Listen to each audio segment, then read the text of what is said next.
जब खुदा खामोश होता है, कभी ऐसा महसूस हुआ कि आप दुआ कर रहे हैं लेकिन कोई जवाब नहीं आ रहा।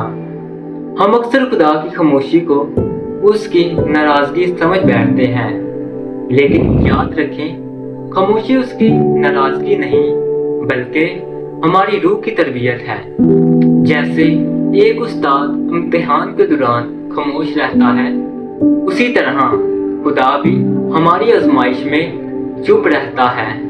वो जाता नहीं, सुन रहा होता है और देख रहा होता है।